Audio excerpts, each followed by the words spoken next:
two separate groups, because you've got one group whose job is to promote, permit, make sure that it's equally distributed, and look over the environmental issues as well. There's room for maybe some bias. I would suggest that you have a separate permitting department. I think your regulations need to require green completions and the latest green technology. So, a lot of industries who have a high risk, high consequences. If you have a problem, there's a lot of high consequences to failure. They require certification. I mean, I know that this whole process looks easy, but there's been a lot of failures. What if we had a certification process? What if the state of Pennsylvania had a certification process for drilling? Meaning you have to meet all of these requirements before you ever get a certificate to be able to drill a well. And if you don't continue to meet these requirements, I'm taking that certificate back. Anybody ever been to Dimick? Was it Capital Oil and Gas? I think they drilled 9 wells and 3 of them were bad. You know what? Maybe they just ain't cut out for this business. Maybe you can be successful in something else, but this ain't working out so well. And I think your state felt the same way, because they just recently told them that they weren't going to get any permits for at least a year. But there needs to be a process in place for that. I think that the problems that you see, that you hear about, would go down dramatically if they knew that they could essentially be put out of business when they yank that certificate away. For the local governments, in Texas we have permitting authority on wells inside of appropriate limits. And so we have a variety of requirements that we require for wells that are put inside the corporate limits. And you can require green completions, road use agreements, so if they tear up your roads, they'll pay for your roads. I think that there needs to be areas that are simply off limits. Certainly now. We ain't that hard for it. They've got a bazillion cubic feet sitting over in Clearville waiting to be used right now. I don't think we have to drill a well in every schoolyard. I don't think we have to put pipelines 15 feet from people's front steps. We certainly ain't in a position to do that now. On a lot of these trips, someone always says, well, that won't happen. They're just drilling out in the country. I just told you there's 1,600 wells in the city of Fort Worth. They're in schoolyards. There's pipelines running right through people's front steps. Anybody got a car right in Fort Worth? Right down the front lawn. We don't need to do that. We can get what we need without doing that.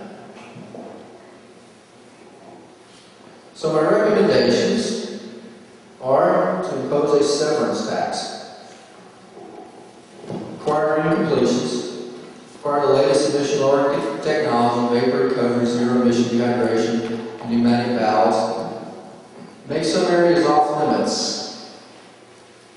Work together. But don't be a mole. Don't take your neighbor's minerals. I don't know how you look at that. I think that's stealing. What do you mean by green completions? recompletions, closed loop system, zero pit, had a line in place, no flaring. And as I always say, don't issue another permit until they're accomplished. One of the things that we have been requiring, or that we're going to start requiring in addition, that we're going to do as a municipality, is we're going to do pre-testing of the sites. I know that you guys are probably, this is probably going to be hard for you to believe, but when you approach some of these companies and say, hey, I've got this stuff in my hair, they don't admit that they did it. They say, oh, that wasn't there. So I think that this does two things. If you do pre-testing, it'll tell you if you've got a problem, and if you don't have a problem, then it'll protect the company as well. So that's something that's we're gonna start doing in Dish. So here is some of my contact information. I got some business cards up here. I got pictures, all that sort of stuff. I know that there's a couple of compressor sites around here. You guys might be interested in this dispersion modeling, and it will show you what chemicals travel based on wind. And this was on the given day that we had our testing done, and the levels of testing that we had. This is an EPA-approved process. You plug the numbers in, and it shoots out your dispersion modeling. It's on our website too, but if you live anywhere near one of these compressor sites, you may be, want to take a look at that. So, I've told you all of these things. I'm a small town mayor. I care a lot about my citizens. I care a lot about the neighbors and people I live around. But I don't actually have any of this on my property. So, I've invited Tim Ruggiero to come along and travel with me. And that picture that was taken outside of the kitchen window, that was his house. That's his kitchen window. That's in his yard. Tim, and I bring this up, and I don't know exactly how he feels about it, but if something bad can happen in this process, it has happened to Tim. We were recently at a meeting, and they were going through all of the things that happened with Dish and all the things that happened with Tim. And I looked over at Tim, I said, it sucks to be the example, doesn't it? So, Tim Ruggiero.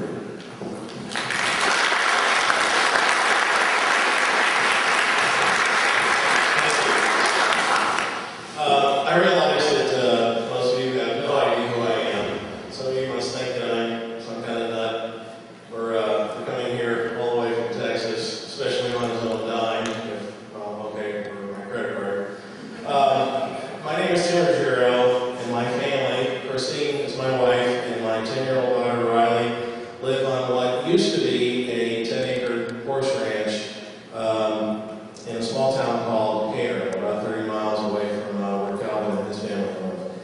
And now that you have at least a basic idea of what goes on in the drilling process and